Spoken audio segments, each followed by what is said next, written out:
the broadcast industry, and to my colleagues, or some, but I think it's important that I say this. I mean, we have to be our own watchdog first. We have to be our own first standards. We have to be able to check ourselves. I mean, rest of society has a responsibility to check the media also, and be sure the media is doing the right thing. But practitioners themselves have to also check themselves to be sure that they're doing the right thing. And that's why I think it's important to do this, to say this. And I say this with the utmost respect to everyone concerned. So, on the ride to work today, I took one of the cab hailing, I used one of the cab hailing services. And the driver had his radio on, and it was on one of the radio stations here in Port Harcourt. Of course, for obvious reasons, I will not mention the station. Neither will I mention the presenter on duty. But there was a show going on, and there was some talk about the coming elections and INEC and all of that, and something about trust in INEC. And some fellow called in, and it was obvious that the entire agenda of the caller was to discredit the coming elections. It was obvious. I mean, everything he said served that purpose, to discredit it, to let anybody who has an iota of hope that the elections will all go well or means anything positive. The intention of that caller was to dispel any such hope, to snuff out any light at all, or any positive perspectives or opinions that anyone has about the coming elections. And the caller went on to say, and by the way, it's a free world, and there's free speech, and that caller has the right to hold that opinion, and that caller has the right to express that opinion as well. I have no problem with that. I mean, with the call, do I have a problem with the opinion? Yeah, I may. I mean, I'm a human being as well.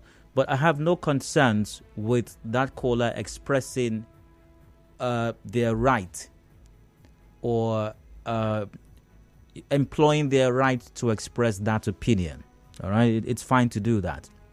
However, in expressing opinion, the media must be careful, and I say this for all of us, including Nigeria Info, or any of our other stations here, or any of the other stations in River States, or even across Nigeria for that matter, whether they're TV or radio. We must be careful. We must be very careful with the kind of information that we allow to be transmitted, to be disseminated using our platforms. Because it's important to note that information disseminated is not just the one that you put out primarily. When the person calls in to a radio show and expresses an opinion, it's viewed as an opinion. When the person now expresses what they consider to be fact, that is also being disseminated. And it's possible that some caller or callers, deliberately or otherwise, will misrepresent fact, or simply churn out outright lies, masquerading them as fact, even though they may know they are not, simply because they're trying to push an agenda. So this fellow was talking about what INEC has put in place to ensure that next year's elections are as free and fair as possible, talking about BVAS, talking about all of that, transmission of results. And this fellow went on and on talking about how it will not work.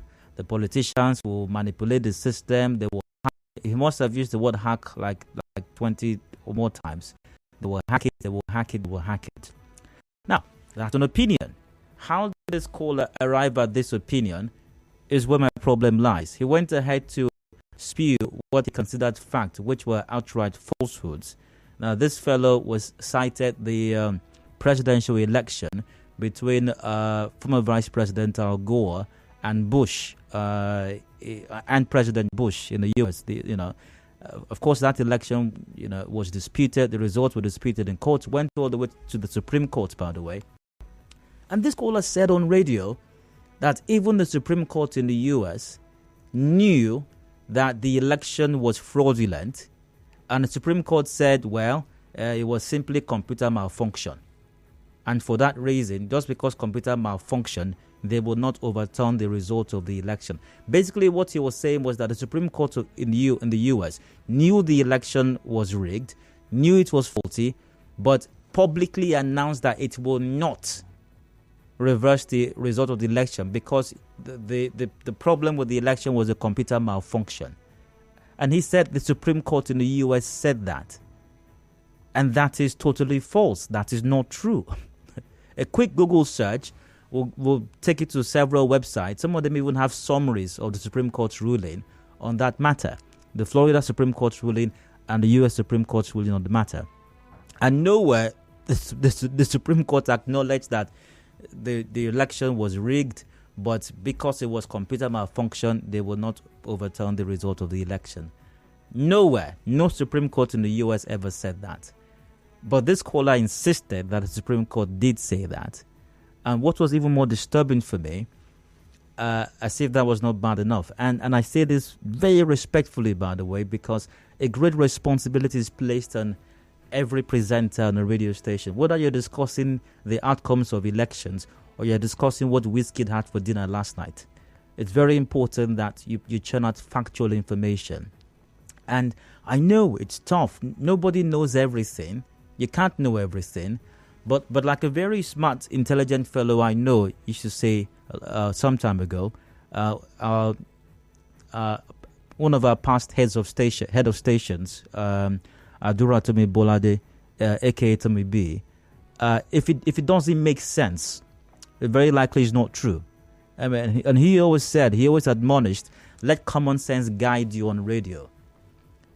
Let common sense guide you. So, the presenter may not have known exactly how the Bush versus Al Gore matter went in court.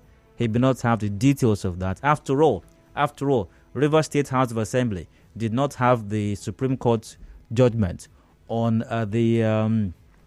who's that person that was governor and then that wasn't governor, and then the Rivers State government recognized him as former governor, and then suddenly reversed that recently. You know who I'm talking about.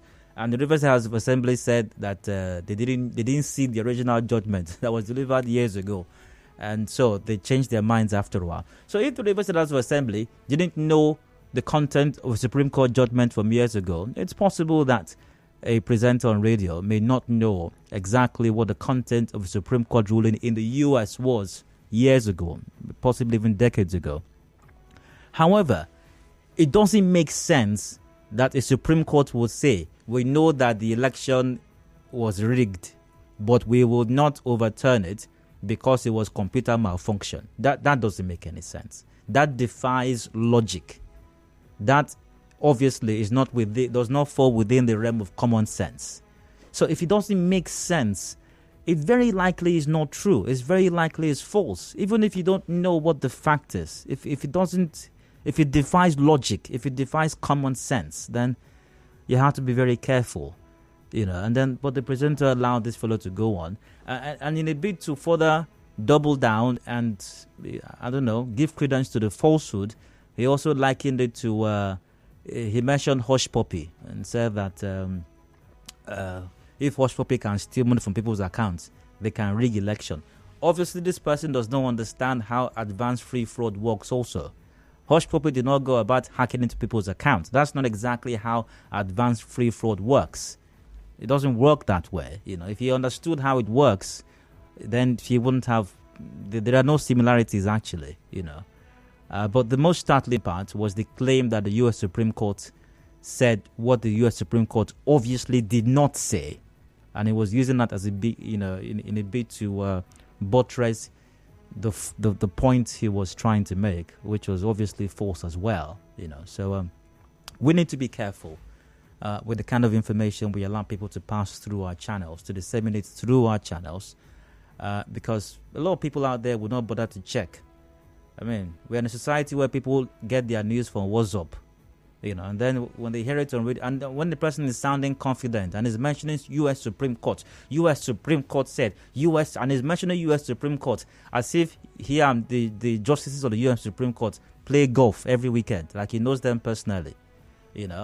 Some people might believe him, even though he was saying absolute falsehood. No truth at all to. So basically, let's be careful. Let's be extra attentive to what people say, and be careful with the kind of information we allow to be passed out, disseminated through our platforms, whether Nigerian Info or any other of the other stations out there. We've got a great responsibility. I remember that Spider-Man quote: "With great power comes great responsibility." And when you have a microphone turned on in front of you, it's great responsibility indeed. All right, so that's that for that. Let's move on. Were there any other matters that caught my attention today? I have to wrap up the side comment quickly rather. I've got a rounds coming up, and I need some extra time for that.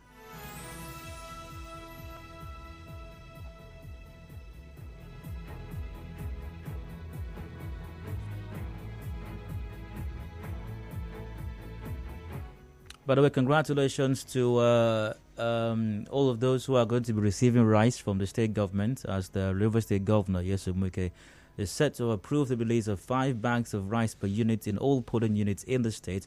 Council chairman, party chairman, governor's liaison officers, candidates will receive the stocks and deliver them to their respective LGAs. A list of the rice distribution circulating online shows Obiakpo has about 1,200 polling units will receive about 6,025 kg bags of rice. So Bolo is to receive about 600, with its 131 polling units. Congratulations to all the recipients of the rice. By the way, I'm just wondering, is the rice for all the good people of River State, or is it just for people, the structure members? Is it for political party members only, or is it for everyone? Just wondering, because I'm sure that the good people of River State would like to get some rice as well. I mean, no rice is too small this period, but whatever you do, don't sell your rice for votes. Don't do that. There's no amount of rice that can pay for your votes. All right, but congratulations once again to all the recipients of the rice.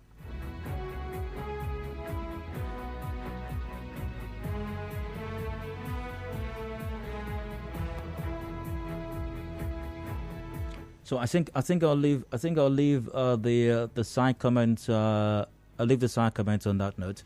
I'll go for a break now. When I return, today's round comes up. Do please stay with us. A clean surrounding is a collective effort. Diseases could be avoided.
Hello, welcome back. It is Hard Factor Nigeria in phone Harim Ponhaka time dial. We got 19 to go before 4 p.m. and I'd like to rant for just a bit. I've got something on my mind. I'll be expressing some thoughts in it, and you're very much welcome to express your thoughts and mine all the way till 4 p.m. Very quickly, came across some news item from OFA Bulletin earlier this morning, and it forms the basis of today's rant. And without further ado, let's just like to get straight to it. So here's the news item. Some youths in Bolo local government area of River State are worried about the planned withdrawal of Chevron logistics base from the Onne oil and gas free zone. The president of Youth Congress Tari Pakaye Bobo says the move would lead to severe economic hardship for people in the host community who have fully supported the operations of the oil company. Let's hear what this youth leader, I presume he's a youth leader, president of Ogu Youth Congress, let's hear what he had to say on this perceived hardship that this might bring to the good people of Ogu. We as the youth and as a community, Chevron being in this work, it helps us a lot because our book has been employed and the salary. And if Chevron leaves this facility now, we bring back hunger to the community because many people go under the rat and we increase poverty in the community. So we are not supporting of Chevron leaving this facility. And besides that, our place is peaceful now. There is no crisis, there is no militancy. So they will not say it's because of insecurity they want to leave. So please, Chevron should remain back. Let us be working as a community and company. Yeah, but youth leader, I have a question. Why do we want Chevron to stay? Let them go. Let Chevron go. Why is Chevron there in the first place? Is Chevron not there because of our oil? Let them go. If Chevron goes, another one will come. Have businesses not left River State? Have many businesses not left River State already? Is River State dead? Are we not still building flyovers everywhere with all the businesses that have gone? And some of them haven't claimed they will not come. Let them go. We don't need them. We have money. We have money in River State. We have oil. If Chevron goes, others will come. And by the way, it will be a good opportunity as well for indigenous businesses, local businesses. Let's encourage our own. Let's encourage our own. Let Chevron go. Let, somebody from Ogu or anywhere else in Rivers, let them take over the business. And that thing we are enjoying from Chevron, we can enjoy it as well from our own brother. At least Chevron, where are they from again? I don't know. They are not us. They are not us. If our brother takes over this facility now, for example, at least we'll be speaking the same language with us. We'll be speaking the same language. We will know where his house is. We will know his brothers. We will know his people. We will know his father, his grandfather. We will know their family. So next time that we want to block the company or block the gate, we don't bother. We need to go to the company to go and block the gate. We just go to their father's house and sit down there and block the entrance. So this is even better for all of us. It's better for us. And all these foreign people are not helping us. They're the ones that are killing us, as we allege. They are killing us. One thing they don't do for us. They don't do anything for us, by the way. They're the one destroying everything. So let them go. Let them go. Youth leader, let them go. Let our brother take over the thing. Somebody that we know. Whether it's Tamuna or somebody else that we know. Let them take over. Let them take over the business. Businesses have been going. We are still building flyovers. We'll be fine. At the end of the day, all of us will be fine.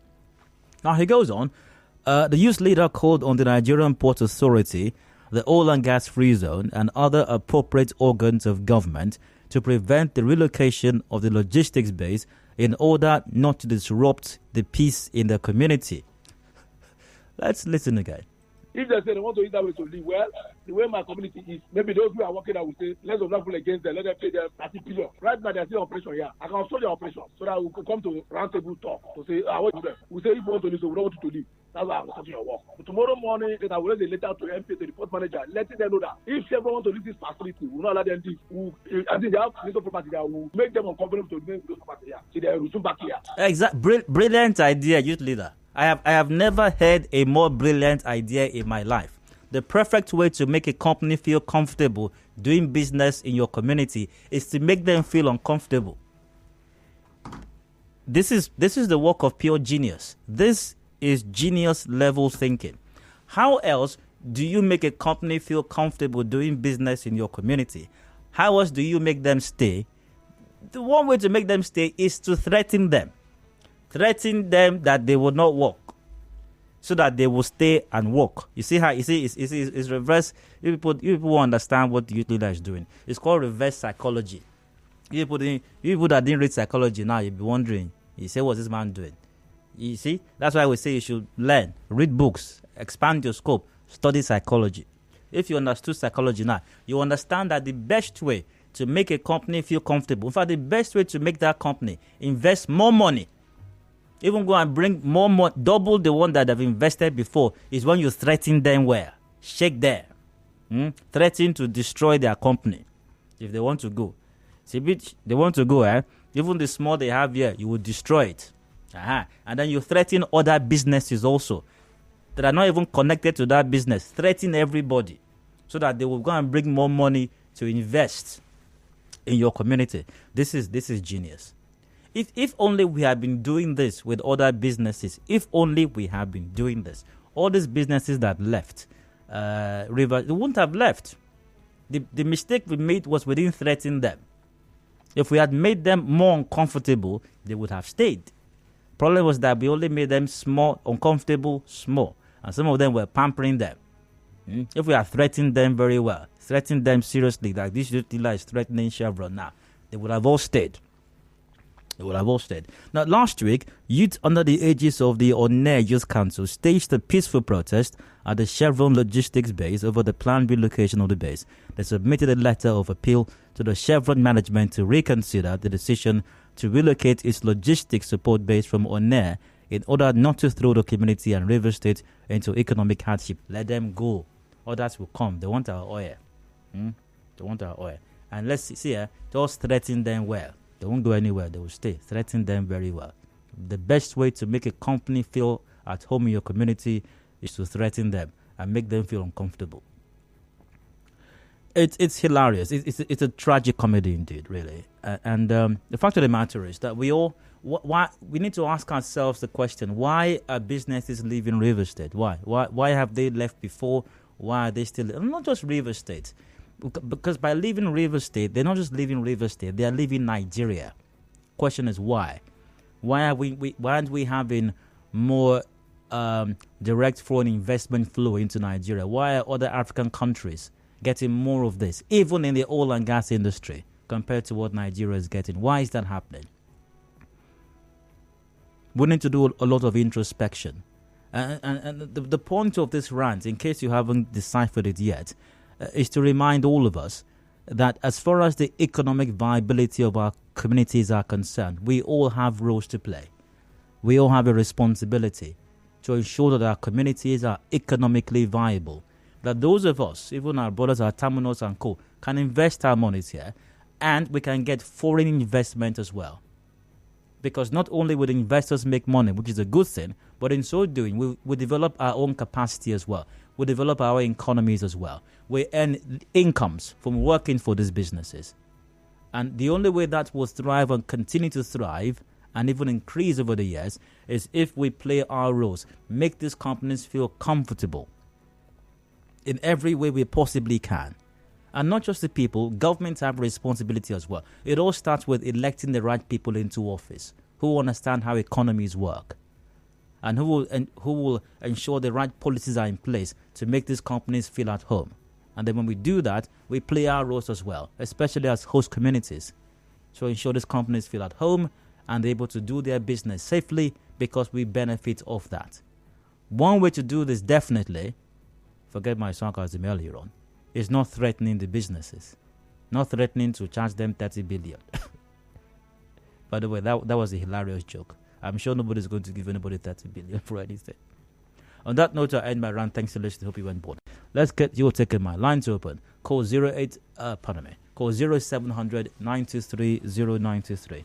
That's 0700 923 0923.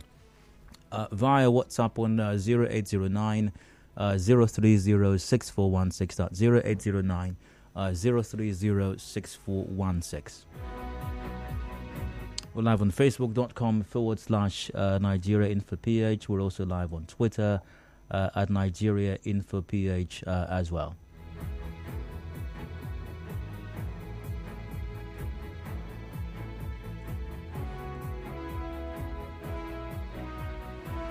Once again, number to call 0700 923 0923. Also via, we're live via Facebook as well. It's facebook.com/Nigeria Info PH.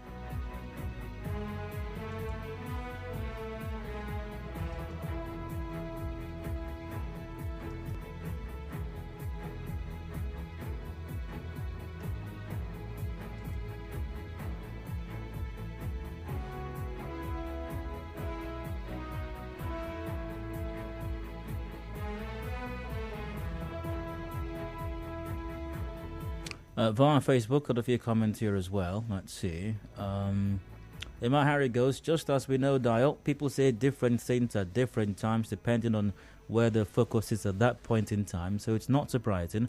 What Tam and I saying is not unusual. Well, unusual, not unusual, maybe it is, but maybe the unusualness of it all is also what has contributed largely, maybe, to the economic state in Rivers State.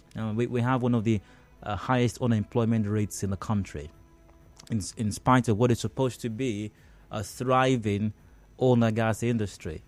And I'm not talking about just direct employment in oil and gas companies. How about the many other industries that are connected to this, the fallouts of the activities of the oil and gas industry, which we should be teeming with jobs in River State. I mean, we should have so many jobs. We shouldn't have a problem creating jobs in River State, But when we threaten businesses and tell them that except they stay, if they don't stay, they go. We will ask them for 30 billion. I mean, and we will disrupt activities at the port, as if Chevron is the only one that uses the port. I mean, what does that say to existing businesses? Even the Chevron you're trying, allegedly or supposedly trying to make stay in your community, and what message does that pass to other businesses as well? Either those already doing business in your community, or others who are considering doing business in your community. What kind of message does that send to them also?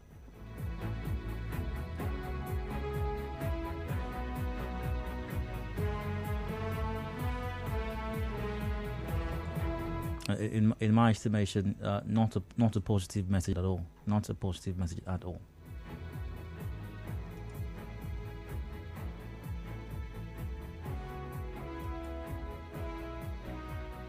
All right, Chevron will leave the whole facilities for the youth leader to start operations if he can. That's well, maybe that's what the youth leader wants. Maybe he wants to take over the facilities.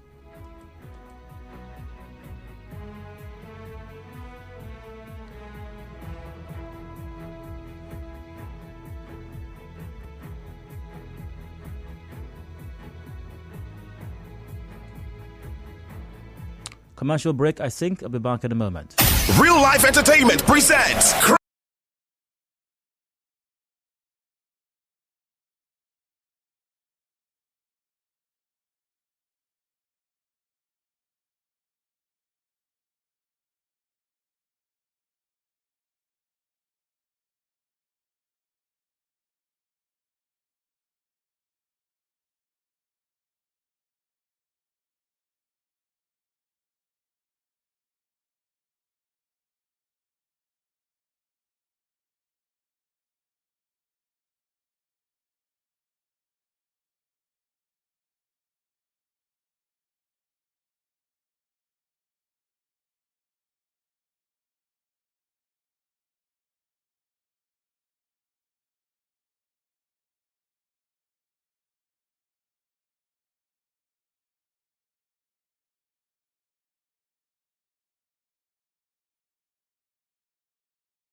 must someone stay on land?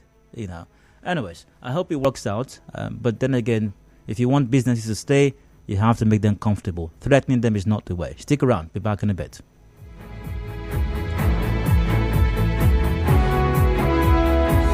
Politics, business, life.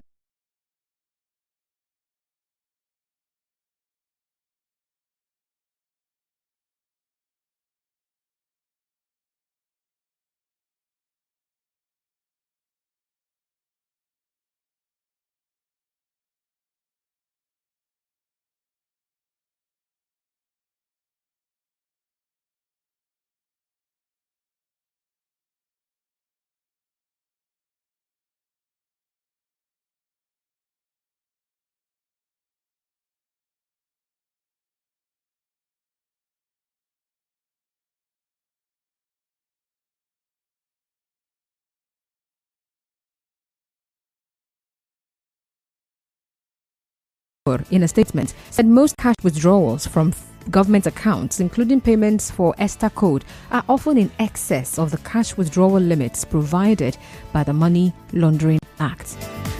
The Minister of Works and Housing, Babatunde Fashola, says the sit-at-home order by the indigenous people of Biafra, IPOB, contributed to the delay in the completion of the second Niger Bridge.